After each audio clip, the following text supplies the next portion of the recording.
ధన్యవాదాలు అధ్యక్ష. ముఖ్యంగా మనం ప్రభుత్వం వచ్చి 15 నెలలు దాటిపోయింది.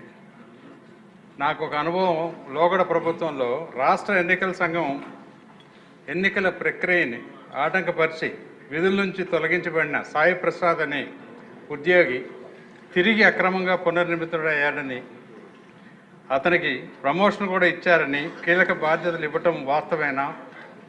ఈ అక్రమాన్ని సరిదిద్దడానికి ప్రభుత్వం ఏ చర్యలు చేపట్టున్నది? ఇతన్ని ఎప్పుడైనా ఎన్నికల విధులకు దూరంగా పెడతారా లేదా? ఎందుకంటే లోగడ చాలా అక్రమంగా ఎన్నికల కమిషనర్ గారినే తీసేయడం జరిగింది. ఆ క్రమంలో కోర్టులకు వెళ్ళటం అదంతా కూడా నాకు అనుభవం ఉంది. అలాగే గత మన అసెంబ్లీ సెషన్లో అమరావతి మీద, అమరావతి రైతుల ఆర్తనాదాలు 5 సంవత్సరాలు నేను స్వయంగా హ్యాండిల్ చేశానది. ఆ తర్వాత మన ప్రభుత్వం వచ్చి ఇప్పుడు 15 నెలలైనా కూడా అమరావతి రైతుల సమస్యలు మాత్రం సాల్వ్ కావట్లేదు. ఆ రోజు స్పీకర్ గారు ఇది సబ్జెక్టు మంచి సబ్జెక్టు, దీనికి ఒక 2 గంటల సమయం ఇచ్చి అడ్రస్ చేయాలి అని అన్నారు. ఆ 2 గంటలు రాలేదు, అమరావతి రైతుల ప్రాబ్లమ్స్ సాల్వ్ కాలేదు అధ్యక్ష. అట్లాగే ఇంతకుముందు మనం మాట్లాడిన సబ్జెక్టులే రిషికొండ ప్యాలెస్ గురించి అనేక విధాలుగా మాట్లాడాం. 26,000 రూపాయలు స్క్వేర్ ఫీట్ అన్నారు, 30,000 అన్నారు. కానీ దాన్ని అసలు రిషికొండని ఎన్వైర్మెంటల్గా ఎన్నో తప్పులు చేశారు గత ప్రభుత్వం.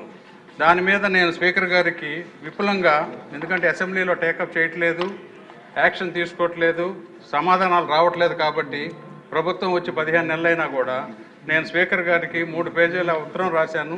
దాని మీద కూడా అట్లీస్ట్ ఇప్పుడైనా ఒక చర్య తీసుకొని, ఎందుకంటే మనం కొత్త కూటమి ప్రభుత్వం వచ్చినా కూడా పాత ప్రభుత్వం వల్ల ఆఫీసర్లు కానీ చర్యలు కానీ అన్నీ కూడా అలాగే జరుగుతూ ఉన్నాయని ఈ సభాముఖంగా ఒకసారి తెలియపరుస్తూ తెలియజేస్తున్నాను.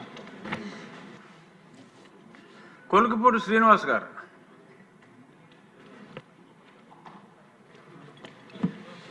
ధన్యవాదాలు అధ్యక్ష.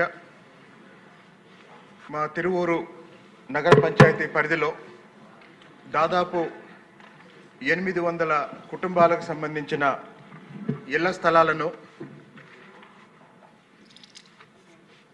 22A1C జాబితాలో చేర్చి, అంటే దేవుడి మాన్యంగా పరిగణించి వాటిని నిషేధ జాబితాలో పెట్టడం వల్ల ఆ 800 కుటుంబాల యజమానులు స్థలాల విషయంలోనూ పిల్లల పెళ్లిళ్ళ విషయంలోనూ అనేక విధాలుగా ఇబ్బంది పడుతున్న విషయాన్ని మీ ద్వారా ప్రభుత్వం దృష్టికి తీసుకొస్తూ తిరువూరు పట్టణానికి సంబంధించిన ఈ సమస్యని వీలైనంత త్వరగా పరిష్కరించడానికి కృషి చేయవలసిందిగా విజ్ఞప్తి చేస్తున్నా. ధన్యవాదాలు. బోడే ప్రసాద్ గారు.